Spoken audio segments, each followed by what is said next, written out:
राम मंदिर के निर्माण का मुद्दा भले ही खत्म हो गया हो, लेकिन राम के नाम पर सियासत अभी जारी है। ताजा निशाना गोस्वामी तुलसीदास के रामचरितमानस पर है। समाजवादी पार्टी के एमएलसी स्वामी प्रसाद मौर्य ने रामचरितमानस को लेकर कुछ ऐसी टिप्पणियां की हैं जिन्हें लेकर विवाद पैदा हो गया है। स्वामी प्रसाद ने कहा है कि करोड़ों लोग रामचरितमानस को नहीं पढ़ते हैं। इसे तुलसीदास ने अपनी खुशी के लिए लिखा था। उन्होंने रामचरितमानस की एक चौपाई का जिक्र करते हुए कहा कि इसमें शूद्रों को नीच और अधम कहा गया है। सरकार को रामचरितमानस के आपत्तिजनक अंश हटाने चाहिए या फिर से बैन कर देना चाहिए। जाति सूचक शब्दों का प्रयोग करते हुए तुलसी बाबा की चौपाई में एक जगह आया है कि जे बड़ाधम तेल कुम्हारा सुपच किरात कोल कलवारा। जाति सूचक शब्दों का प्रयोग करते हुए अधम जात का प्रमाण पत्र दे रहे हैं। तुलसी बाबा को किसने अधिकार दिया? स्वामी प्रसाद के इस बयान से साधु संतों में नाराजगी है। कह रहा हूं कि हमारे सामने जो है जहां वो कहे हम आ जाए वो आ जाए, और अगर एक चौपाई का अर्थ उनको करना नहीं आता है तो फिर उनको रामचरितमानस के विषय में बोलने का कोई अधिकार नहीं है। रामो विग्रहवान धर्म है, ऐसे राम के चरित्र को रामायण को कह रहा है कि उसको प्रतिबंधित किया जाए तो इतना बड़ा मूर्ख कोई नहीं होगा, उसको एक पैसे का ज्ञान नहीं है। समाजवादी पार्टी ने स्वामी प्रसाद मौर्य के बयान से दूरी बना रखी है। बताया जा रहा है कि स्वामी प्रसाद के बयान को लेकर समाजवादी पार्टी के अंदर भी गुस्सा है। इधर बीजेपी ने समाजवादी पार्टी से स्वामी प्रसाद के खिलाफ कार्रवाई की मांग की है। ये बहुत निंदनीय है और निश्चित रूप से मैं कहता हूं स्वामी प्रसाद जी को अपना बयान वापस लेना चाहिए, और अगर वो नहीं लेते तो समाजवादी पार्टी को उनके खिलाफ कार्रवाई करनी चाहिए। राम के नाम पर दक्षिण में भी पारा गर्म है। कन्नड़ लेखक के.एस. भगवान ने भी राम और सीता को लेकर आपत्तिजनक बयान दे दिया है।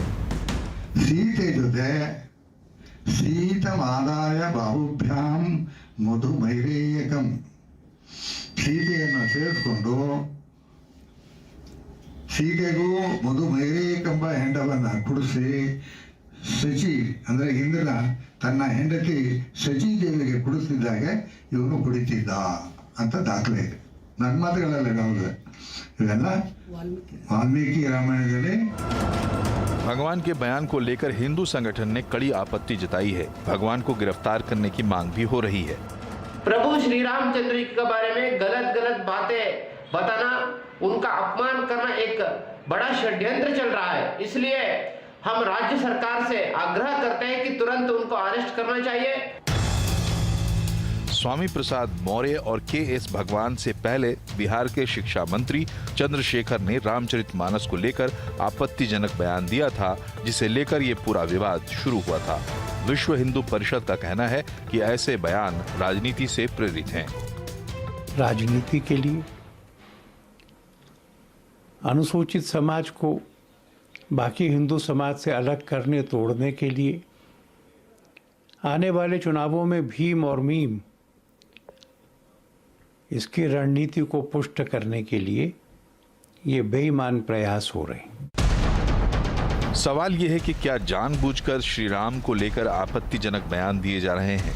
क्या रामचरितमानस को बदनाम करने की साजिश हो रही है? स्वामी प्रसाद मौर्य हों या चंद्रशेखर या फिर के.एस. भगवान, क्या ये रामचरितमानस की सही व्याख्या कर रहे हैं या ये महज धर्म और जाति की राजनीति का एक शॉर्टकट है? सबसे बड़ा सवाल ये है कि क्या इसका फायदा इन पार्टियों को मिलेगा? तो सबसे बड़ा सवाल यही है कि ये अचानक से भगवान राम और रामचरितमानस पे इस तरीके की टिप्पणियां राजनीति से प्रेरित हैं क्या, या किसी के उकसावे में बोल रहे हैं, या किसी को खुश करने के लिए बोल रहे हैं? ये बड़ा समझना मुश्किल है। अचानक से ये क्यों, और एक के बाद एक लगातार टिप्पणी। स्वामी प्रसाद मौर्य, हमने प्रयास किया था उनसे बात करने की। मुझे यकीन शायद उन्होंने रामचरितमानस पढ़ी नहीं होगी कभी, और पढ़िए तो शास्त्रार्थ करें, आके चैनल पे आए बात करें। क्योंकि आप इस तरीके की जब व्याख्याएं टिप्पणियां करते हैं तो फिर आप आइए सामने बैठिए और फिर रखिए। एक स्टेटमेंट दे करके इस तरीके से वैमनस्य फैलाने की कोशिश नहीं करनी चाहिए किसी को भी, और किसी भी धर्म ग्रंथ के बारे में, किसी भी चीज़ के बारे में, अनलेस कि आप उसके बारे में विचार विमर्श करने के लिए तैयार हैं। इवन उनकी पार्टी समाजवादी पार्टी ने उसे किनारा कर लिया, वो भी आने के लिए तैयार नहीं है। वो अपना संवाद सूत्र हमारे साथ शेयर नहीं करना चाहते, अपने प्रवक्ता को भेजा नहीं उन्होंने। हमने प्रयास किया था कि उनको भी आना चाहिए, बताएं भाई उनकी पार्टी के नेता ऐसा क्यों बोल रहे हैं। लेकिन बहरहाल इसी पर बातचीत होगी कि अचानक से ये क्यों हो रहा है। बातचीत करने के लिए हमारे साथ जो मित्र लोग हैं हमारे, उनमें भारतीय जनता पार्टी के प्रवक्ता प्रेम शुक्ला जी हैं, राष्ट्रीय जनता दल के प्रवक्ता शक्ति सिंह यादव जी हैं, राजनीतिक विश्लेषक विवेक श्रीवास्तव जी हैं, वरिष्ठ पत्रकार हर्षवर्धन त्रिपाठी और राजनीतिक विश्लेषक और प्रोफेसर सतीश प्रकाश जी हमारे साथ हैं। आप सबका बहुत बहुत स्वागत है इस चर्चा में। शक्ति सिंह यादव जी, अब देखिए एक और जने निकल आए हैं, उन्होंने एक और बात कह दी है। शुरुआत आपके यहाँ से हुई थी, आपके शिक्षा मंत्री जी ने ये कहा। मैं जानना चाहता हूँ कि अचानक से ये मर्यादा पुरुषोत्तम राम के खिलाफ, रामचरितमानस के खिलाफ, ये सब क्यों, मोटिव क्या है इसका? सबसे पहले मैं तो आपको इस बात के लिए जरूर कहूंगा कि हमने पहले भी कहा और आज भी मैं कर रहा हूं, और पार्टी नेतृत्व का निर्णय भी यही है कि हम संविधान में आस्था रखते हैं, देश संविधान से चलता है और सभी धर्मों का आदर हमारा कर्तव्य है। हम किसी भी धर्मों के बारे में या जिन लोगों की जिन धर्म ग्रंथों में आस्था व्यक्त है उसके खिलाफ किसी प्रकार की प्रतिक्रिया कतई उचित नहीं है, और ये लाइन हमने स्पष्ट कर दी। एक सवाल मैं जरूर कहूंगा, देखिए रामचरितमानस श्रद्धा का विषय है, इसमें सभी लोगों की आस्था है, लेकिन जिन पंक्तियों के बारे में जिन जो तर्क दिए गए उसमें कई बार आपने कई व्याख्या कई लोगों से सुना, कई धर्म गुरुओं ने आकर करके अपनी बातें रखी। मैं एक बात बहुत ही ईमानदारी के तौर पर कहना चाहता हूं कि क्योंकर इन परिस्थितियों का उत्पन्न होना आवश्यक हो जाता है या आ ही जाता है विषय। अब बिहार के अंदर में देखिएगा कि एक दलित का बेटा जो बिहार का मुख्यमंत्री बनता है, मंदिर जाता है, मंदिर में जाने के बाद उस मंदिर को धोया जाता है, तो एक सवाल खड़ा होता है कि मानव से घिरना, तो मानव मूल्य जहां विखंडित होता दिखता है वो भगवान का वचन नहीं हो सकता है, भगवान कभी नहीं चाहते। भारतीय जनता के साथी ने कई बार आपत्ति की कि इन बातों को जिन लोगों ने कहा है उनको खेत प्रकट करना चाहिए। संजय जी ने क्या कहा, उत्तर प्रदेश में मोहन जी बातों को यहाँ जिक्र इसलिए नहीं करना चाहता हूँ कि हम उनके विवेक पर छूना चाहते, लेकिन जिन लोगों की आस्था है, हम सनातन धर्मों का आदर करते हैं, उसमें आस्था भी रखते हैं। सनातन कर्तव्य है, सनातन मेरा आचरण है, सनातन मेरा व्यवहार है, लेकिन सनातन होने के नाते हम सनातनी फासीवाद का भी हम समर्थन नहीं करते।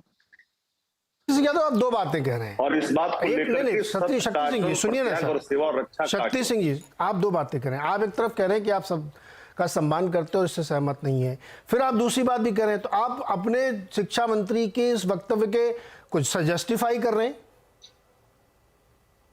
और दूसरी तरफ आप ये भी कह रहे हैं कि हम नहीं, फिर मैं आपको नहीं करना है।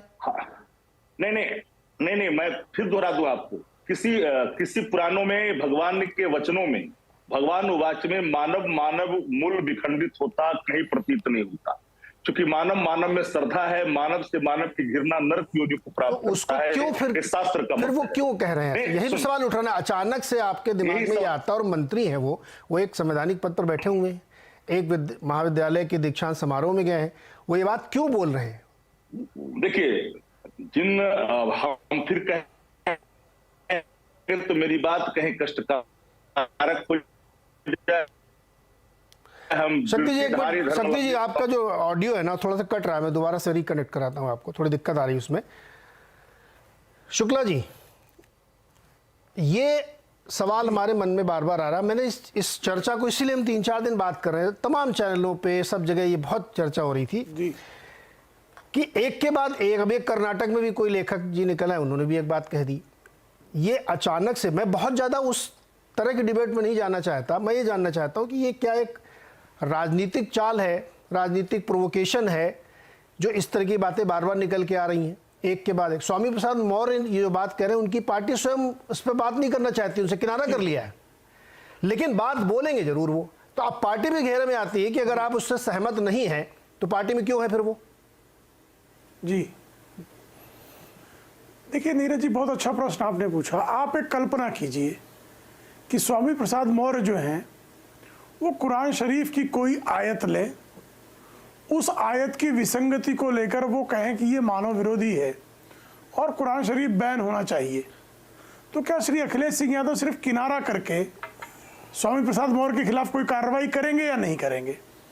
आप कल्पना कीजिए कि श्री चंद्रशेखर वो किसी विश्वविद्यालय के कार्यक्रम में जाएं और बाइबल की किसी विसंगति पर, जिसके बारे में बिना अर्थ ठीक से समझे वो इसी तरह की व्याख्या कर दें, तो क्या श्री तेजस्वी यादव सिर्फ उस बयान से किनारा करके उनके खिलाफ कोई कार्रवाई करेंगे कि नहीं करेंगे? इसी तरह से सतीश जरकीहोली वो ईसाइयत या इस्लाम के बारे में इसी तरह की कोई टिप्पणी कर दें, तो श्रीमती सोनिया गांधी उनके खिलाफ कार्रवाई करेंगी या नहीं करेंगी? तो आपको जवाब मिलेगा करेंगे, निश्चित तौर पर करेंगे। सर तन से जुदा होने लगेगा, पूरे विश्व में उसके खिलाफ जो है उनके खिलाफ कार्रवाई करने की मांग होने लगेगी।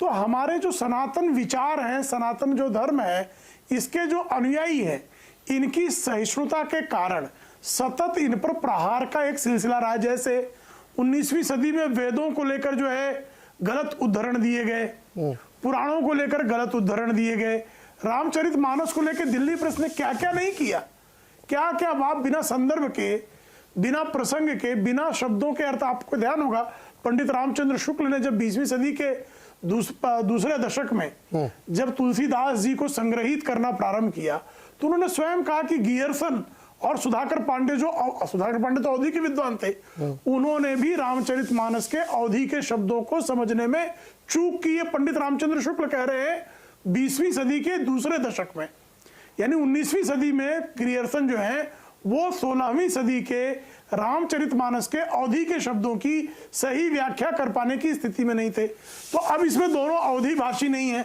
न इनको अवधी भाषा का ज्ञान है, न दोहा और चौपाई और जो है छंद सोरठा, इसके अंदर कोई अंतर पता है। लेकिन ये विद्वान हो गए, इन्होंने बिना प्रसंग समझे उस पर जो है प्रहार कर दिया। तो ये प्रहार अन्य पंथों पर क्यों नहीं होता? क्योंकि अन्य पंथ जो है इतने सहिष्णु नहीं है। अन्य पंथों के अनुयायी जो हैं वो प्राण लेने पर आमादा हो जाएंगे, सर तन से जुदा होने के फतवे प्रारंभ हो जाएंगे, क्षमा मांगने के बाद भी क्षमा नहीं प्राप्त होगी। चूंकि हम सहिष्णुता का अतिरेक करते हैं, इसलिए अब हिंदू धर्मावलंबियों को एक पिछड़ा बनाम अगड़ा, पिछड़ा बनाम दलित, जाति के विरुद्ध जाति, जाति के विरुद्ध उपजाति, उपजाति के विरुद्ध उपजाति का एक षड्यंत्र जो है पुराना रहा है। चूंकि जब से लक्षित हिंसा विधेयक पारित करने का प्रयास हुआ, उसके बाद बड़े पैमाने पर सनातनी समाज, हिंदू समाज एकीकृत हुआ है। इसके कारण जो तथाकथित सेकुलर दल थे, उन सेकुलर दलों ने हिंदुओं को फिर से विभाजित करने का एक सुनियोजित षड्यंत्र निश्चित तौर पर रचा है और उसी का ये अंग है। शक्ति सिंह जी, अच्छा एक चीज में हम लोग आवाज अड्डा में बहुत हीटेड डिबेट नहीं करते, शब्दों की मर्यादा और एक दूसरे का सम्मान रख के ही करते हैं। शक्ति सिंह जी, दोबारा सवाल वही है मेरा। अभी शुक्ला जी कह रहे हैं कि ये मैं इस परंपरा का समर्थक हूं कि हम इतने सहिष्णु हैं कि हम किसी विषय बात कर सकते हैं, लेकिन out of the blue, out of the context किसी बात को क्यों रखना? और आपने जो अभी उदाहरण दिया कि वहां पे मंदिर हो गया, भाई साहब आपकी सरकार है 25-30 साल से, जिनके साथ आप चला रहे हैं वो भी, और इससे पहले लालू यादव जी थे, समाज की जिम्मेदारी आपने ले रखी थी ना सर? नहीं, आपको शायद याद होगा जिस समय जो बातें आप कह रहे हैं उस भाव का प्रकटीकरण तो सामने आपने देखा होगा। हमने शुरू में एक लाइन कही कि वृत्तिधारी धर्मावलंबियों का आहत भाव का प्रकटीकरण मानव मूल्यों का स्थापन नहीं हो सकता। ये बात भी सबको समझनी चाहिए और ये सबको पता है कि तुलसीदास जी ने रामचरितमानस में जो चीजें लिखी है उसमें बहुत सारी चीज हमारे अमृत के समान है और डॉक्टर लोहिया इन बातों की बराबर चर्चा करते थे, रामायण मेला भी लगाते। हम उन मोतियों के संदर्भ में कोई व्याख्या नहीं कर सकते, लेकिन जहां मानव मूल विखंडित होने का संकेत प्राप्त होता हो या जिनके समझ उससे इतर हो जाता हो, तो एक व्याख्या जब खुलकर के सामने आती है तो स्वाभाविक उसका भाव स्पष्ट होना चाहिए। क्योंकि अगर ये आ जाता है मन में कि पूज हो विप्रशील गुणहीना, शूद्र न पूज हो चतुर परमीना, अब शूद्र का आशय कई रूपों में लोग कह देते हैं। अगर वो सत्य है, यह सत्य है कि वह सत्य है, इसकी भी एक बार स्पष्ट होना चाहिए। वो चीजें स्पष्ट होनी चाहिए। ज्ञान और अज्ञान के बखान के बजाय तो ज्ञान नहीं, मैं वही तो शक्ति सिंह जी अच्छे मोड़ पे ले आए। मैं यही तो कह रहा हूं कि मानस मर्मज्ञ ना तो शक्ति सिंह जी हैं ना ही नीरज वाजपेयी। मैं तो नहीं मानता अपने आप को मैं मानस मर्मज्ञ हूं और मुझे उम्मीद है कि चंद्रशेखर भी नहीं होंगे। अगर रामचंद्र शुक्ल, सुनिए सर, रामचंद्र शुक्ल, मोहन राकेश, रागे राघव, इन सब के संदर्भ के बाद ये बात कही जा रही है, और जो बहुत अपने आप को लेफ्ट लीन राइटर मानते थे उसमें से भी आधे एक तरह की बात लिखते थे, आधे दूसरे तरह की बात लिखते थे। तो जो लोग इस पे अथॉरिटी है वो तो कुछ कह सकते, चलो उनकी बात सुनी भी जाए चाहिए, शास्त्रार्थ होनी चाहिए। आपके शिक्षा मंत्री जी कितने बड़े मानस मर्मज्ञ हैं जो इसका शास्त्रार्थ कर रहे हैं, और आप उसकी बात के साथ खड़े। मेरी दिक्कत क्या है कि आप उनके साथ भी खड़े, उनसे दूरी भी बना रहे हैं। दोनों चीजें एक साथ नहीं हो सकती।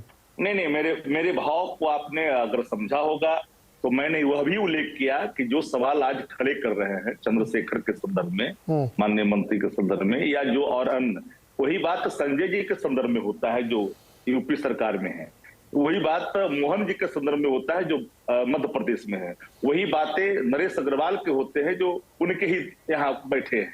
सवाल वो नहीं है। हम अलग अलग खंड करके बात नहीं करना चाहते। आप जब इधर से सवाल उठती है, कोई सवाल किसी ने किया, चाहे उनका ज्ञान अज्ञान आप जो समझें, उन्होंने अगर मन में कोई भाव है उसका प्रकटीकरण अगर खुलकर के सामने आया, उस बात की इतनी व्याख्या हुई। काश एक मंदिर धोने पर अगर देश भर में बवाल मचता, देश भर में इन चीजों का निंदा होता उन सब लोगों के द्वारा, तो मैं नहीं समझता हूं कि हिम्मत फिर और कोई आगे उठाता। लेकिन गाहे बेगाहे आए दिन जब चीजें खुलकर के सामने आती, जो कहीं ना कहीं आहत दे जाता है, मानव में घृणा का भाव भर देता है, तो एक सवाल सामने खड़ा हो जाता है। और उन सवालों से ना हम मुंह चुरा सकते हैं ना आप मुंह चुरा सकते हैं, क्योंकि धर्म गैर बराबरी का प्रतीक नहीं है। धर्म जो है इस सबको आदत सिखाती है। धर्म धारण करने का चीज है, धर्म जो है आचरण में लाने का है। क्योंकि हम जहां तक पढ़े हैं, हम बहुत ज्ञानी नहीं है, बहुत हम वेदों के या पुराणों के बहुत बड़े हम ज्ञानी नहीं, लेकिन मैं जहां तक हमने अध्ययन किया है, उस भाव से मैं कह सकता हूं कि सेवा, रक्षा, प्रत्याग और सत्य का आचरण से अलग कोई अलग धर्म का आचरण नहीं है जो मैंने देखा तो है। वो धर्म का आचरण आपकी बात है। नहीं, वही धर्म का आचरण कोई कर रहा है क्या? सवाल तो इसमें फिर जब आप पॉलिटिकल इशू ले आते हो सिस्टम का, तो फिर मैं कहता हूँ 30 साल से सरकार है, कौन चला रहा है आपके यहाँ? मैं छोड़ दीजिए, पूरे देश में सब भ्रष्टाचार है, वहाँ पे सब गड़बड़ है। बिहार में तो आप ही लोग हैं ना सर, क्यों नहीं ठीक कर लिया आपने? इसलिए जब 30 साल की चर्चा की बहुत। अभी रुकिए सर, अभी रुकिए जाए, शुक्ला जी से जवाब दीजिए जो अभी शक्ति सिंह जी कह रहे हैं उसका, उसके बाद फिर मैं बाकी मेहमानों के पास जाऊंगा। जी देखिए, आपको अगर रामचरितमानस की किसी पंक्ति पर आपके मन में आशंका है तो आप उसकी चर्चा कहां करेंगे? किसी मानस मर्मज्ञ से आप उस आशंका का मेटन करने का प्रयास करेंगे कि भाई मेरे मन में इस पंक्ति को लेकर, इस दोहे को लेकर, इस चौपाई को लेकर, इस भाव को लेकर हमारे मन में आशंका है, और उसके बाद आप जो है आशंका का निर्मूलन हो जाएगा। लेकिन आपने चौपाई का प्रसंग भी नहीं पता है, जो श्रीमान चंद्रशेखर ने नालंदा विश्वविद्यालय के कार्यक्रम में जिस चौपाई को उद्धृत किया, आप मुझे कृपा करके बताइए ना उस चौपाई का प्रसंग क्या है? भाई प्रसंग ये है, काकभूषण जी का, गरुड़ राज काकभूषण जी से उनके जन्म के बारे में पूछ रहे हैं। वो अपने जन्म के बारे में बता रहे हैं कि मैं भाई पहला जन्म मेरा अयोध्या में हुआ, लेकिन मैं राम भक्त नहीं हो पाया।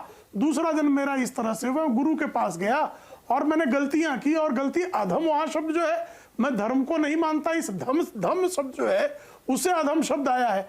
तो अब उसमें जो है कहीं से किसी जाति का जिक्र ही नहीं है।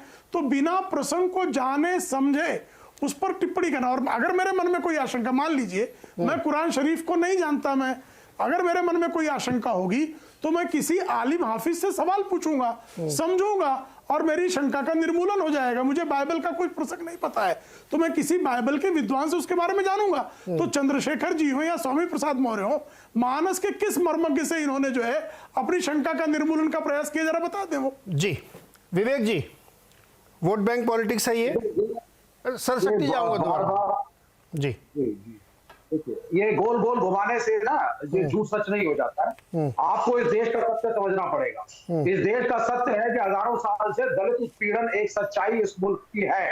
अंबेडकर इस देश की एक सच्चाई है, आरक्षण इस देश की सच्चाई है, मंडल कमीशन इस देश की सच्चाई है। सरकारें बनी और बिगड़ी क्योंकि दलित को पानी तक नहीं पीने दिया हमने अपने घरों के अंदर, ये एक सच्चाई है। तो अगर वो वर्ग उठ करके सवाल पूछने की कोशिश करता है तो आपके पेट में दर्द क्यों हो रहा है और किसी के पेट में दर्द क्यों हो रहा है? हम लोगों ने हजारों साल तक मंदिरों में पूजा कराना तो दूर, मंदिरों में घुसने का राइट उनको नहीं दिया। बर्तन उनके अलग रखे जाते थे, उनके भी जो हमारे खेतों में काम करते थे, घृणित से घृणित काम हम लोगों ने टोकरे में उठाए हैं उनके सरों से। यह है सच्चाई इस देश की। तो आज का दलित अगर खड़ा होकर के इस प्रश्न को पूछना चाहता है तो पेट में दर्द क्यों हो रहा है? क्यों? संस्कृत भाषा आपने हमेशा आम मानस से दूर रखी, एक सुपीरियरिटी कॉम्प्लेक्स को दिखाने के लिए। यह सच्चाई है, हमारे धर्म में कमियां नहीं है। विडो मैरिज नहीं होती थी, ब्रह्मो समाज आया, बाल विवाह होता रहा है, सती प्रथा हमारे देश में थी। आज भी हिंदू समाज के अंदर डाउरी डेथ से सच्चाई है। क्या इससे मुख मोड़ लिया जाएगा? डाउरी प्रॉब्लम्स पर डिस्कशन नहीं होना चाहिए, इन समस्याओं को नहीं हटाना चाहिए, चाहिए आश्वासन दलितों को नहीं देना चाहिए कि वो बराबरी का इस देश में, और किसी भी मंदिर के अंदर वो भी पुजारी का स्थान ग्रहण कर सकता है। इस देश का शंकराचार्य दलित हो सकता है, अयोध्या के राम मंदिर में जो महंत है वो दलित हो सकता है। क्या ये आश्वासन देगा कोई बैठ करके? भारतीय जनता पार्टी से या विश्व हिंदू परिषद से कोई नहीं देगा। गोल गोल बातें घुमाने से झूठ सच नहीं हो जाता। अगर भारत को सुपर पावर बनाना है तो इस देश को सुपर पावर, इस देश का बहुजन दलित बनाएगा। और इनको कन्वर्जन से प्रॉब्लम क्यों है? क्योंकि वही दलित जो उत्पीड़ित हुए, दुखी हुए, उनमें से कुछ लोग उन्होंने इस्लाम या क्रिश्चियनिटी को अपनाया। ये सच्चाई है। तो इनको समस्या मुसलमानों से नहीं है, समस्या इनको अपना एक कंट्रोल बनाए रखना है समाज पे धर्म के थ्रू। ये एक लड़ाई है। ठीक, सतीश प्रकाश जी आप भी जोड़ दीजिए सर। राजनीतिक एजेंडा है, अचानक से रामचरितमानस याद आ गया है, कुरीतियां और व्यवस्थागत समस्याओं को जोड़ दिया है विवेक जी ने। आप भी जोड़िए सर, फिर मैं शुक्ला जी के साथ जवाब जोड़ूंगा। देखिए, ये एक राजनीतिक समस्या नहीं है, ये एक सामाजिक समस्या, इसमें कहीं कोई दो राय नहीं। और ये देश धार्मिक रूप से गुलाम नहीं है, ये देश आजाद हो चुका, और ये देश किसी धार्मिक किताब से नहीं चलता, ये देश इस देश का संविधान से चलता है। और संविधान सम्मत अगर कोई बात नहीं है, देखिए गंदगी को बहुत लंबे समय तक अगर ढोगे, है ना, गंदगी को गले में डालने की चीज नहीं है। अगर कोई भी व्यक्ति गंदगी को गले में डालेगा तो निश्चित रूप से वही व्यक्ति बीमार होगा। अगर इस देश की 85% आबादी तुलसीदास जी के इन विचारों से सहमत नहीं है, तो 15% लोग उसको डिफाइन करने में, उसको अच्छा बचाने में क्यों कर रहे हैं? ये सवाल रहेगा ना। दूसरी बात ये है कि देखिए, अब हम बहुत आगे निकल चुके। गंदगी को गंदगी से साफ नहीं किया जा सकता। गंदगी को साफ करने के लिए भी कहीं ना कहीं आपको स्वच्छ जल की आवश्यकता है। केंद्र में बीजेपी सरकार है, और राजनीतिक रूप से मैं मानता हूं कि राजनीतिक जो राम है वो कहीं ना कहीं बीजेपी को फायदा देते हैं। सतीश जी, लेकिन यहाँ राम क्या जी, अब आप कंटिन्यू करिएगा, मैं आप ही से एक सवाल पूछ लेता हूं। आपने बहुत कड़वी बात रखी है, और ये वक्त की जरूरत भी आपने जो करी। मान लीजिए वो जो 85% जिनकी आप बात करें वो रामचरितमानस को नहीं मानते, वो रामचंद्र जी को भी नहीं मानते, ना पढ़े और नहीं पढ़ रहे होंगे, मैं मान के चलता हूँ, क्योंकि आप ही कह रहे हैं वो नहीं मानते उसको। उनके जीवन में क्या बदलाव आया, मुझे ये समझाइए आप। नहीं, देखिए आप देखिए, सुनिए, इस भारत में, भारत एक बहुत बड़ा देश है, इस भारत में अलग अलग भाषाओं में अलग अलग लेखकों ने लगभग 350 रामायण उपस्थित हैं। इसी भारत में पेरियार की रामायण भी है। अगर आप तुलसीदास की रामायण को सच मानते हैं तो जनाब एक बार पेरियार की रामायण के ऊपर भी चर्चा कर लीजिए। और अगर किसी के पास वो किताब ना हो तो मैं आपको पूछा देता हूं। मेरा मुद्दा ये है कि, मेरा कहना ये है कि गलत बातों के ऊपर चर्चा ना करके एक कोई भी व्यक्ति, 85% व्यक्ति को राम को मानने से या राम के ऊपर सवाल उठाने से उसका पेट नहीं भरता, उसको नौकरी चाहिए। तो वही तो मैं कह रहा हूं ना कि ये सतीश जी आप सही, ये सवाल जब मैंने विवेक जी से पूछा तो विवेक जी ने एक व्याख्यान दे दिया। ये पॉलिटिकल सवाल बनाने की कोशिश की जा रही, किसी की दिलचस्पी नहीं है उसकी व्याख्या करने या उसको समझने में या उसके मर्म को समझने में। और मैं ये कह रहा हूं कि मर्यादा पुरुषोत्तम को समझना हर आदमी की बात नहीं है, उसको बहुत समझना पड़ता है। लेकिन असली सवाल यह पॉलिटिकल हो गया है सर, जो बात आप खुल के कह रहे हैं। नहीं, राजनीतिक है ना ये। सुनिए, अचानक से क्यों ये जागा ज्ञान जी? अगर देखिए, अगर ये राजनीतिक मुद्दा है और प्रेम शुक्ला जी हमारे भाई हैं, अगर उनको लगता है कि ये लाइन सच्चाई है भारत की, तो जब आप वोट मांगे तो ये लाइन बाकायदा किसी दलित के घर के बाहर आप कहें ना कि तिलक वो जो है, जो भी आपका आपके मुंह से निकल गया सर। सुनिए, मैं बोल रहा हूँ। अरे वही वाला बोलो ना जो मुंह से निकल रहा था। देखो शक्ति जी मुस्कुरा रहे हैं। मेनका गांधी भी करेगी। अगर ये नारी है, गंवार है, दलित है, जो शूद्र है, इसमें तिलक तराजू और तलवार को जोड़ दीजिए, और बाकी ये ताड़ना वाड़ना आप तय कर लीजिए ना। चलो, मैं कह रहा हूँ आपको, मैं जूते मारने की बात नहीं कर रहा हूँ। देखिए, देश आजाद हो चुका, ये आजादी है। मेरा बच्चा अब इन बातों को नहीं स्वीकार करना चाहता, मैं ये बातें स्वीकार करना चाहता हूं कि अगर कोई व्यक्ति गलती हुई है, अगर तुलसीदास जी से गलती हुई है, ये आपको लगता है, लेकिन बहुत बड़ी संख्या को लगता है कि गलती नहीं हुई, तो उस विवाद में आप उलझ के शास्त्रार्थ करने के मूड में हैं। मैं दोबारा अपने क्वेश्चन को रीट्रेट कर देता हूं for the clarity of the audience. आप शास्त्रार्थ करके उसको तय करना चाहते हैं कि वो सही है गलत है, एक विषय है, आप मर्मज्ञों को बुलाइए करिए, या जैसा आप कह रहे हैं कि आप आगे बढ़ चुके हैं, किसी का फेथ है किसी का नहीं है, तो ये राजनीतिक सवाल है सर। मैं यही तो कह रहा हूं ना। एक मिनट सर, आप सुनिए ना। फिर आप शक्ति सिंह जी ऊपर बैठे हुए हैं और एक दूसरी पार्टी के नेता आए नहीं, वो पार्टी भी नहीं आई। अगर आप इसमें बड़े समर्थक हैं इसके कि अन्याय हुआ है, 85% लोग नहीं मानते, तो आके इस चैनल में बैठ के देते ना ज्ञान अपना। क्यों नहीं आया स्वामी प्रसाद मौर्य, क्यों नहीं आया समाजवादी पार्टी, क्यों किनारा कर लिया उन्होंने? क्योंकि आप उससे सहमत नहीं, क्योंकि आपको डर लगता है कि कहीं वोट ना खिसक जाए, या आप उससे सहमत नहीं, मुझे नहीं पता। आइए बोलिए। शक्ति सिंह जी भी दो तरह की बातें कर रहे हैं, सहमत होते हुए भी असहमति दिखा रहे हैं। मैं ये कहने की कोशिश कर रहा हूं कि या तो आप शास्त्रार्थ कर लीजिए, बुलाइए मर्मज्ञों को, बैठ के डिस्कशन करिए, या फिर आप पॉलिटिकल डिस्कशन करिए। जी सतीश जी, एक छोटा सा उदाहरण मैं आपको बताता हूं। उत्तर प्रदेश में एक छोटा सर, हाँ प्लीज। जी, उत्तर प्रदेश में एक हाथरस जगह है, एक दलित बेटी के साथ बलात्कार हुआ, मुझे वहां जाने का मौका मिला। एक व्यक्ति ये कह रहा था कि जो बलात्कारी लोग हैं, इन्होंने तुलसीदास की जो है रामचरितमानस पढ़ी है, और एक कहीं ना कहीं मनुस्मृति पढ़ी है। अब मनुस्मृति पढ़ करके उसमें लिखा है ना, ये साफ साफ लिखा है ना, ये सच्चाई है ना, कि अगर कोई भी व्यक्ति जो अपर कास्ट है किसी दलित की बेटी के साथ बलात्कार कर सकता है। ये नहीं, कहाँ लिखा हुआ ये क्या आप बोल रहे हैं? नहीं, बिल्कुल मैं डिसएग्री, ये बकवास है, ये नहीं सर। प्लीज सतीश जी, आप इतने समझदार प्रोफेसर आदमी हैं, क्या बकवास कर रहे हैं आप? ये लिखा हुआ है कि दलित की बेटी का रेप कर दो, ये मतलब आपको बोलते हुए अजीब नहीं लग रहा क्या सर? नहीं, मुझे नहीं सुनना ये क्या, ये इस तरह की बातें मत करिए। आप एक राष्ट्रीय चैनल में बैठे हुए, सीरियस सिंसियर बात करें। मैंने शुरू में रिक्वेस्ट की थी कि जो भी बात करें सेंसिटिव बात करें। ये हर चौराहे की सच्चाई है। नहीं, ये बिल्कुल नहीं सच्चाई है, कहीं नहीं लिखा हुआ, ये कहीं होता होगा तो आपके गांव में होता, मुझे नहीं पता है। ये इस तरह मत बोलिए आप प्लीज। नहीं, बिल्कुल नहीं सतीश जी, एकदम नहीं। आप इतने समझदार पढ़े लिखे आदमी हैं, मैं इस बात को नहीं मान सकता, और ना मैं इसको सुनना भी नहीं चाहता, मैंने दर्शक भी नहीं सुनना चाहते। जो आप बोल गए हैं, प्लीज आप उसको रिवर्ट कर लीजिए। ये सब नहीं बोलना चाहिए आपको, जो चीज बिल्कुल है नहीं आप उसको बैठ के बोल रहे हैं, अपनी क्रेडिबिलिटी पे आप बट्टा लगा रहे हैं सर। छोड़िए ना सर, एक मिनट, जिस सिस्टम की आप बुराई कर रहे हैं, मायावती जी कैसे बिहेव करती थी अपने विधायकों के साथ, वो किसी से छिपा हुआ है क्या? वो कौन सा सिस्टम फॉलो कर रही थी? मैं उस डिबेट पे चला जाऊंगा तो भी आपको फिर मिर्ची लग जाएगी सर। रुकिए सर प्लीज, संजीदा बहस चल रही है यहाँ पे। हर्षवर्धन त्रिपाठी, सुना आपने, मैं इस डिबेट को दो तरह से कर सकता हूं, या तो मैं धर्माचार्यों को बुला के शास्त्रार्थ करता कि भैया क्या लिखा उस चौपाई में, चलिए डिस्कशन करते हैं। 100 साल से 500 साल से वही हो रहा है। लेकिन मैं तो कह रहा हूं कि ये आउट ऑफ द ब्लू अचानक से सबको ये प्राप्त हुआ और बयानबाजी शुरू हो गई, राजनीतिक मसला हुआ है, क्योंकि राजनीतिक दल जिनके नेता ये कह रहे हैं वो समर्थन में भी हैं और विरोध भी कर रहे हैं। समझ में नहीं आ रहा उनके क्या करें। और इतनी क्लैरिटी, अगर सतीश जी जैसी क्लैरिटी है तो क्यों नहीं आके यहां बात करते हैं?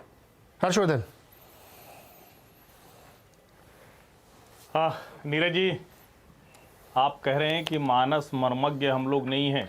हाँ, मैं नहीं हूं, कम से कम मैं तो अपने को नहीं मानता। तुलसीदास जी को नहीं, हम में से कोई नहीं है, और कोई अगर ये कह रहा है तो कम से कम उसको ये पता होना चाहिए कि गोस्वामी तुलसीदास जी कौन हैं। उनका नाम भी मैं दावे के साथ कह सकता हूं कि किसी को नहीं पता होगा।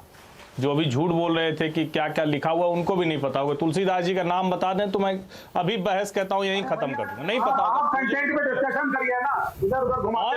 जिस तरह की बीच में नहीं बोलते हैं विवेक श्रीवास्तव। विवेक जी प्लीज,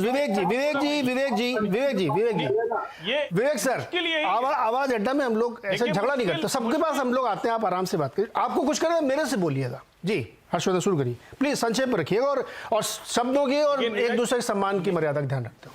जी नहीं, मैंने तो किसी को नहीं, आपने कहा कुछ नहीं है तो फिर से आप इसको चला। नहीं, आपने कुछ नहीं कहा, मैं ऐसे ही मैं फिर से दोहरा रहा हूं कि गोस्वामी तुलसीदास के बारे में जिनको शून्य ज्ञान है वो तुलसीदास जैसे महान चरित्र पर टिप्पणी करने का दुस्साहस कर रहे हैं। वो गोस्वामी तुलसीदास जिन्होंने, जो अभी किसी ने कहा कि संस्कृत भाषा को क्यों बड़े लोगों की भाषा बना दिया गया, उनको यही नहीं पता कि अवधि में क्यों लिखा उन्होंने, उनको यही नहीं पता कि ब्रज में क्यों उन्होंने साहित्य रचे, उनको यही नहीं पता कि उन्होंने कैसे कुछ लोगों से राम को निकालकर देश के हर घर में राम पहुंचा दिया। और हम कुछ दो चार दोहे चौपाई छंद, जिसमें कोई फिर से कहने की जरूरत नहीं कि उसकी भी समझ इनको नहीं है, किस संदर्भ में किस प्रसंग में कहेंगे ये कभी जानते ही नहीं है। इनको पता ही नहीं है कि रामचरितमानस के लिए किसी ब्राह्मण की, किसी पंडित की, किसी ठाकुर की, किसी वैश्य की, किसी कायस्थ की, किसी भी सवर्ण की जरूरत नहीं है। उसके लिए कोई भी दलित या पिछड़ा या जिस जाति से आज बुलाते हैं वो जाति का व्यक्ति रामचरितमानस का गुटका अपने घर में रखकर और भगवान राम से सीधे संवाद कर लेता है। ये जो जहर वाले लोग हैं ना, सांप्रदायिक विभाजन वाले, इनकी जरूरत नहीं होती है। और जिस तरह से मूढ़ता, अज्ञानता का परिचय दिया जा रहा है, नीरज जी अगर इस तरह से डिबेट करनी है तो मैं चुप हो जाता हूं, इनको बोलने दीजिए। आधे घंटे बाद बोल रहा हूं, विवेक जी मेरे प्रश्न का उत्तर दे दीजिए। आपके प्रश्न का उत्तर पहले अपनी बात रखें, उसके बाद देंगे। मैंने कहा ना कि सबको मौका मिलता है, हम लोग आवाज एकदम से बहस नहीं करते। सर ये देखिए विवेक जी और सारे लोग, प्रश्न से पूछ रहा हूं, दलित उत्पीड़न, अरे सुनिए ना सर, उसका भी जवाब दिलवाऊंगा। इनसे जो भी आप पूछना पूछ लीजिए। मैं ये कह रहा हूं कि ये जनरल चैनल जैसी वो तू में वाली डिबेट हम लोग नहीं करते सर, विषय को समझने के लिए करिए। आप हर्षवर्धन कंप्लीट करें, उसके बाद आप मुझसे पूछिए सवाल, तो जवाब भी देंगे, मैं आपको मौका दूंगा सर। हर्षवर्धन कंप्लीट करें प्लीज, जल्दी से। नीरज जी मुश्किल यही है कि मैं सबसे आखिर में बोल रहा हूँ, नहीं मैं पूरा समय दूंगा सर। मन का क्या क्या बोला, मैं तथ्य बता रहा हूँ, तो वो तथ्य भी लोगों को बर्दाश्त नहीं होने। इसी से समझिए कि तुलसीदास कितना परेशान कर रखे हैं इन लोगों को, ये जो नैरेटिव चला रहे हैं। अब आपको मैं तथ्य बताता हूं। अभी किसी ने कहा कि किसी दलित को मंदिर का पुजारी कब बनाया जाएगा। न ये लोग पढ़ते लिखते हैं, न देश की खबरों से इनको पता है। और जिस राम जन्मभूमि की बात हो रही है, उस राम जन्मभूमि आंदोलन में 1989 में कामेश्वर चौपाल जी ने पहली ईंट रखी। आज का जो श्री राम जन्मभूमि तीर्थ क्षेत्र न्यास है, उसके सदस्य हैं, एक दलित सदस्य है कामेश्वर चौपाल। किस तरह का विभाजन जहर! और क्या गोस्वामी तुलसीदास ने किसी के मन में जहर भर दिया? थोड़ा तो शर्म करना चाहिए। और जिस समय की बात कर रहे हैं, गोस्वामी तुलसीदास ने उस समय के समाज को सहज भाषा में, और ये कोई ऐसा कालखंड नहीं था, वो कालखंड था जिसमें एक तरह से आप कह सकते हैं कि राम की बात करना, इस तरह से भगवान की बात करना, आस्था की बात करना वो कठिन था। और गोस्वामी तुलसीदास ने अपना पूरा जीवन बिता दिया, पूरे देश का भ्रमण किया, हर जगह गए, उसके बाद ये सब रचनाएं लिखी हैं। और उसमें किसी भी एक श्लोक पर, किसी भी एक चौपाई पर कहीं कोई विवाद हुआ हो, उसकी वजह से कोई संघर्ष हुआ हो, आज तक उसका कोई प्रमाण नहीं है, सिवाय कुछ मूड हर्षवर्धन रुकिए, विवेक जी एक सवाल पूछना चाहते हैं, कोशिश करते हैं। विवेक जी एक सवाल पूछना चाहते हैं। संजय पूछिए, विवेक जी पूछिए। देखिए बड़ी सिंपल सी बात है हर्षवर्धन जी, आप मेरे मित्र हैं, मैं आपकी बड़ी रिस्पेक्ट करता हूं, नॉलेजेबल आदमी है। क्या आपको नहीं लगता कि दलित उत्पीड़न इस देश की एक समस्या हजारों सालों से हुई है? क्या आप इस बात को नहीं मानते कि आज भी inter religious marriages, intercaste marriages अगर होती हैं तो प्रदेशों में खाप पंचायतें खड़ी हो जाती हैं? क्या आप इस बात को नहीं मानते हैं कि पिछड़ों में और अगड़ों में एक बहुत बड़ी इकोनॉमिक डिवाइड आज भी है? क्या आप इस बात को नहीं मानते? क्या आप जिस संगठन से हैं उसके अंदर क्या हालत है दलितों की? क्या हमें नहीं? ये किसी संगठन से नहीं है, अरे हमें सब, अरे हमारे मित्र हैं, हम जानते हैं। अब सुनिए मेरी बात को, अगर आप रिफॉर्मेशन चाहते हैं, अगर समाज का रिफॉर्मेशन आपको चाहिए, तो आपको दलित से प्रश्न पूछने का अधिकार नहीं छीनना चाहिए। जवाब प्रश्न पूछ रहा, अब जवाब ले ले विवेक जी। सवाल तो छोटा रखिए, सवाल व्याख्या के साथ नहीं, सवाल छोटा। हर्षवर्धन जी जवाब दीजिए। जवाब हर्षवर्धन जी। देखिए सबसे पहले तो ये कि नीरज जी आपने बहस की शुरू में ही शक्ति जी से बड़ा चुभता सवाल पूछा था, उसको छोड़ गए। और सिर्फ बिहार की बात नहीं, मैं तो यूपी का हूं भाई। उत्तर प्रदेश में अभी 2017 में योगी आदित्यनाथ आए हैं, उसके पहले से कौन सा एक नेता था? कब से कहेंगे? मुलायम सिंह यादव जी के आने के बाद से किसने राज किया उत्तर प्रदेश पर? किसने राज किया बिहार पर? कौन राज करता है तमिलनाडु पर? कौन देश के अलग अलग हिस्सों में राज कर रहा है? वो किन जातियों के लोग हैं? और अगर वो कह रहे हैं कि जाति विभाजन उनके राज में बढ़ा, तो शर्म आनी चाहिए, उनको सत्ता छोड़ के निकल लेना चाहिए। और ये सच्चाई जब हम कहते हैं ना, तो निश्चित तौर पर इस देश में, देखिए फिर बीच में बोलने लगे विवेक श्रीवास्तव, आपको तर्क सुनने में नहीं आता है। देखिए संकट यही है, आप तर्क दे नहीं पाते तो आप बीच बीच में बोल के अपना काम चलाते हैं। मैं पूरी बात करूंगा, मैं चुप होकर सुनूंगा, मैं आपकी बात चुप होकर सुनूंगा, जवाब देने दीजिए। मैं आपकी बात चुप होकर सुनूंगा, लेकिन बीच में मत बोलिए। ये अच्छी बात नहीं होती। आप पढ़े लिखे व्यक्ति हैं, सम्मानित व्यक्ति हैं, ये व्यवहार मत कीजिए। अब आ जाइए दूसरी बात, क्या इस देश में हजारों सालों से है समस्या? अरे हजारों सालों के इतिहास पे तो आप भरोसा ही नहीं करते हो। लेकिन हाँ, ये सच है कि इस देश में लंबे समय से समस्या है। तो क्या उस समस्या गोस्वामी तुलसीदास से जोड़ सकते हैं? अरे कमाल कर रहे हो भैया। अरे पहाड़ पर कहां बैठे हुए हो? धोबी के कहने से भगवान राम राजा वो सब कुछ छोड़ देते हैं। एक नारी कैकेयी वो क्या क्या कर देती है। किसी भी नारी के लिए, सीता अगर वन में जाती हैं तो उनके लिए राम सब कुछ त्यागने को तैयार होते हैं। रावण जैसा दुष्ट, रावण जैसा पापी, वो भी सीता माता को हाथ नहीं लगाता। अरे भाई, क्या गोस्वामी तुलसीदास ने क्या बताया है?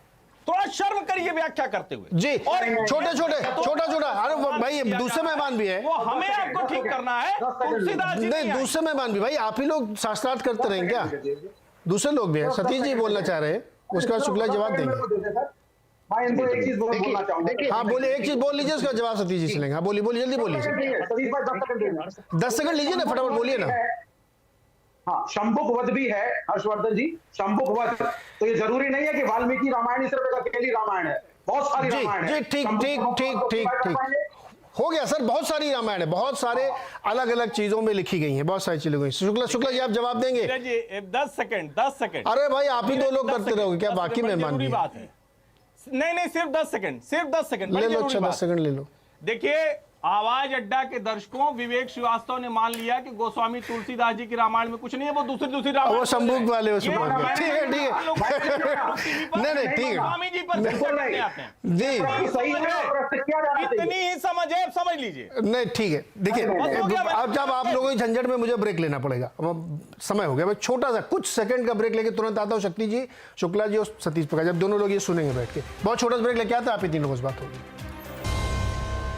स्वागत है एक बार फिर से आपका। और रामचरितमानस पर जो इतना विवाद फैला हुआ, उसी पे हम चर्चा कर रहे हैं। सतीश जी बहुत छोटे में रखिएगा, उसके बाद शक्ति जी, फिर अंत में शुक्ला जी सबका जवाब देंगे। सतीश जी संक्षेप। देखिए, मेरा कहना ये है कि ये देश, फिर मैं ये कहूंगा, ये देश धार्मिक किताबों से नहीं चलता, ये देश संविधान से चलता है। आज संविधान सम्मत कोई बात है, चलिए ठीक है, तुलसीदास जी ने ये लिख दिया कि रामचंद्र जी ने अपनी पत्नी को जो है एक किसी व्यक्ति के कहने से घर से बाहर निकाल दिया। अब निकाल के दिखाए ना कोई। अब इसमें रामचंद्र जी हो या हर्षवर्धन जी हो या मैं हो, जेल जाना पड़ेगा ना। देखिए, भारत का संविधान क्या कहता है? मेरा कहना यह है कि अगर किसी बातों को लेकर के एक वर्ग अगर कोई सवाल उठा रहा है तो उनके ऊपर चर्चा करने में कहीं कोई दिक्कत नहीं। अब ये तो ये कैसा हो जाएगा कि हर्षवर्धन त्रिपाठी जी को, क्योंकि तुलसीदास जी ब्राह्मण थे, उनकी रामायण पसंद आती है। और ये देखो, यही दिक्कत है सतीश जी, ओबीसी है ना। इस पूरी चर्चा में किसी ने नहीं कहा कि तुलसीदास जी कौन थे, आपने जोड़ दिया। ये मन में आपके रहता हमेशा। बात को सुनिए ना, मैं ये नहीं कहता, वो जन कवि थे, जन के थे, हर घर में थे, उनको आप ब्राह्मणों कौन से कैसे जोड़ रहे हैं? क्या नाम था उनका? सुनिए, अरे नाम क्या था?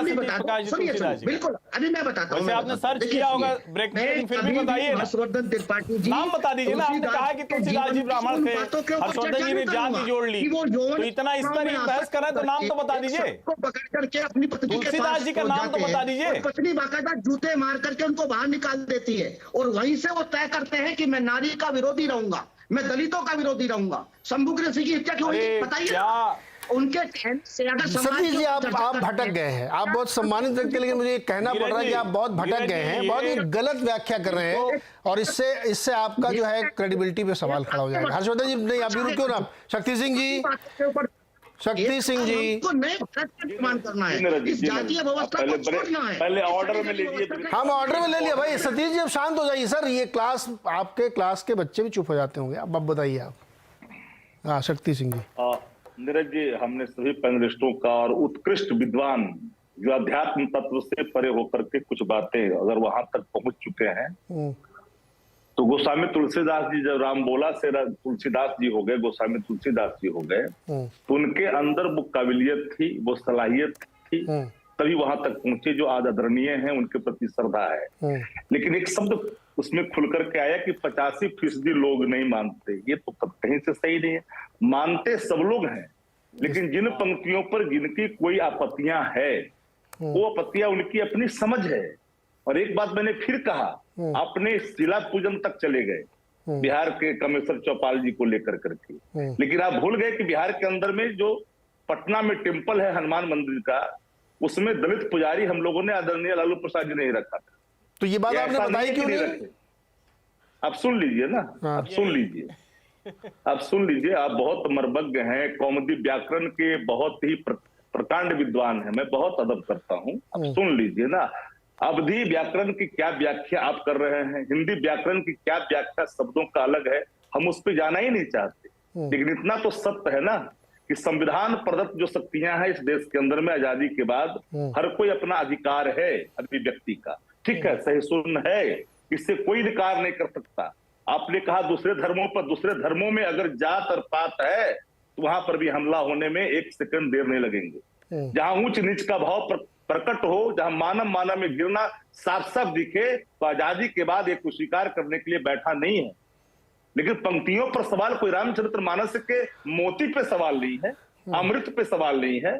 लेकिन अगर कोई सवाल सामने खुल करके जिन पंक्तियों के विषय में आया है उस पर कोई आत्मसार करके अपनी कोई पेटेंट नीति लागू करेगा तो स्वाभाविक तौर पर उस पर प्रतिक्रियाएं होगी। लेकिन आप ये कैसे कह सकते हैं कि सिर्फ वही कह रहे हैं?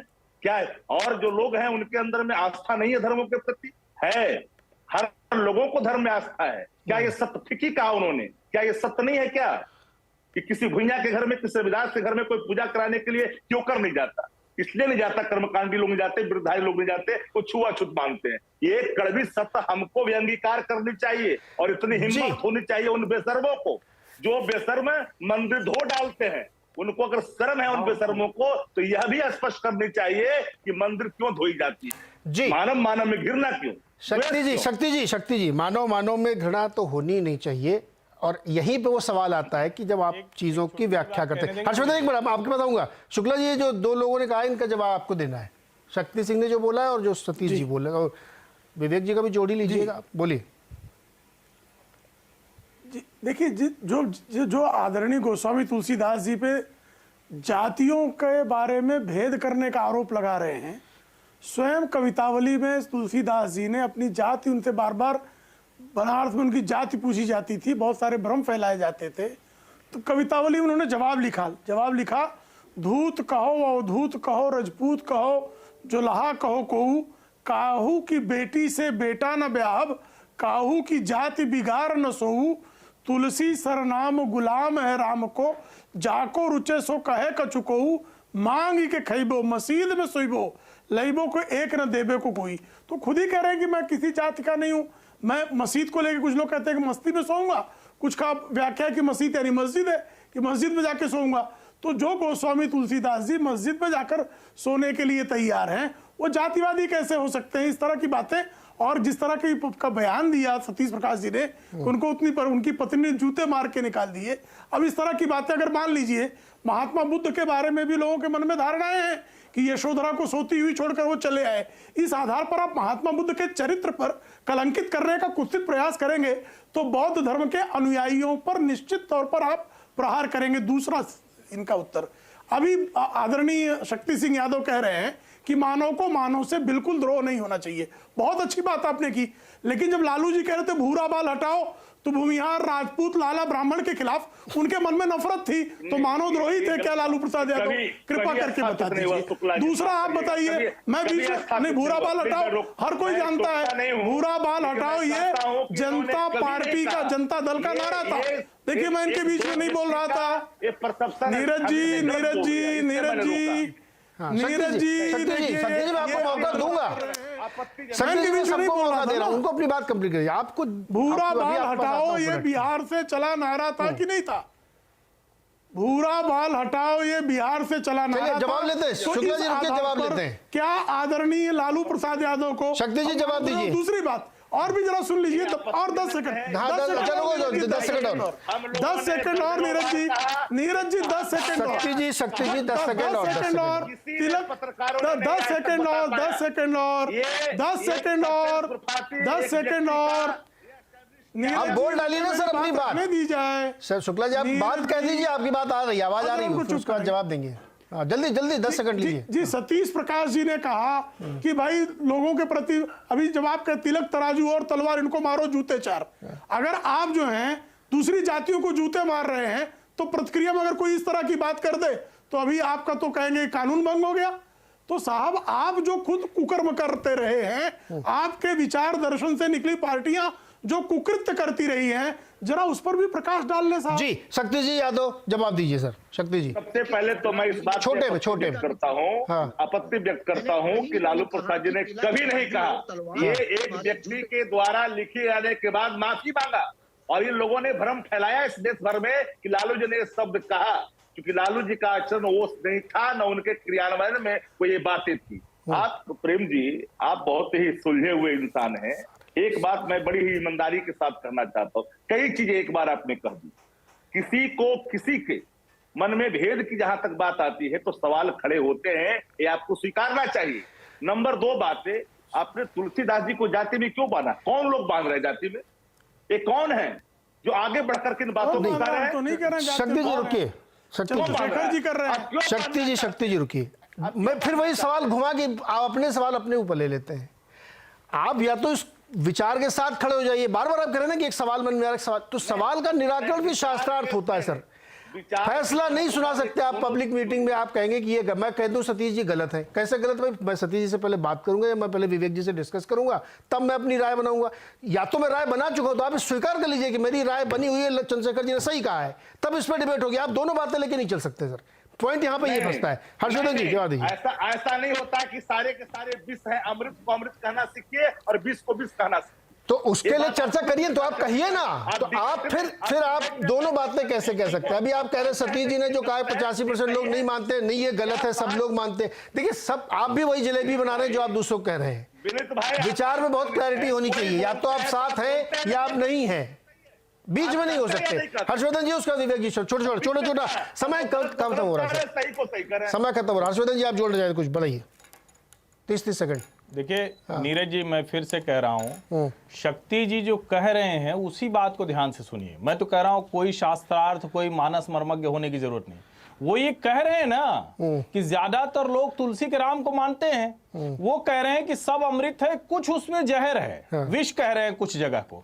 लेकिन सवाल ये है कि क्या उनमें से कोई विष सचमुच है? इसी पर तो सारी बहस है। और मान लीजिए, मैं कहता हूं कि चलिए आज की तारीख में अगर कोई होता, वो खड़ा होकर कहता कि मैं मानस मर्मज्ञ हूं और मैं ये कह रहा हूं कि शूद्र गंवार ढोल पशनारी सकल ताड़ना, किसका मतलब सबको पीटो।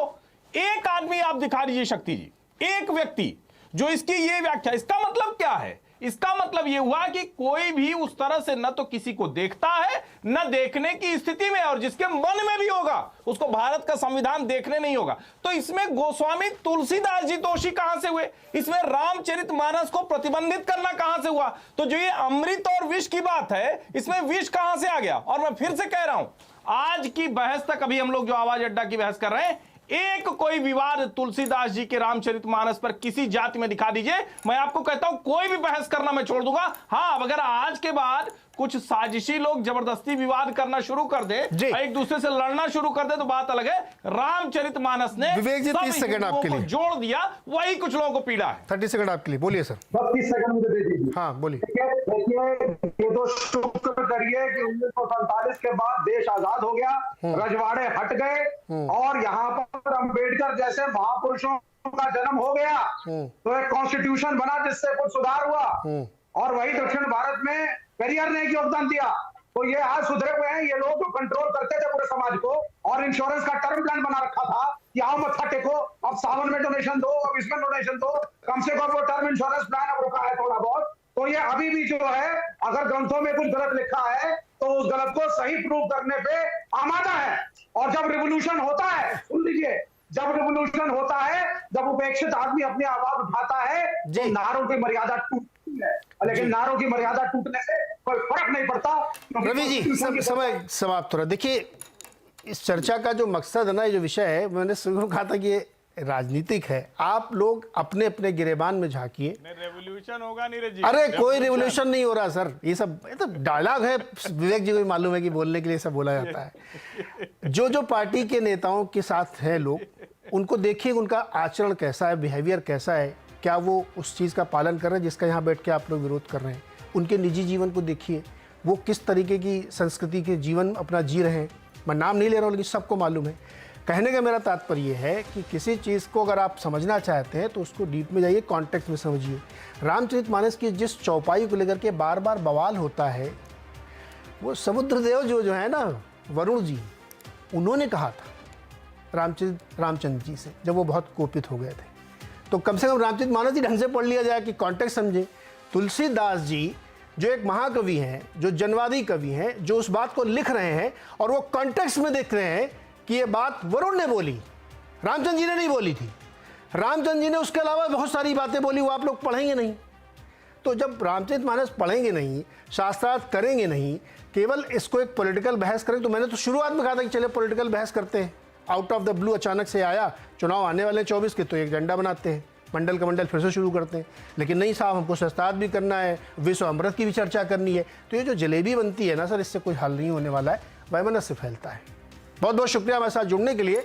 और रामचंद्र जी के बारे में कि वो स्त्री के विरोधी है, उन्होंने पत्नी छोड़ दिया था। जिस व्यक्ति ने अपनी पत्नी के लिए युद्ध कर लिया, जिसने एक व्यक्ति और राज्य सत्ता में विश्वास जगाने के लिए सत्ता के सारे परिवार छोड़ दिए, पत्नी को छोड़ दिया, उस पर आप क्वेश्चन कर रहे हैं। कम से कम ढंग से पढ़ तो लीजिए सर। रामचरितमानस इतना आसान नहीं है जिसको आप पढ़ के टिप्पणी करने लगते हैं। बहुत बहुत शुक्रिया हमारे साथ जुड़ने के लिए। देखते रहिए सिंह भी से आवाज़।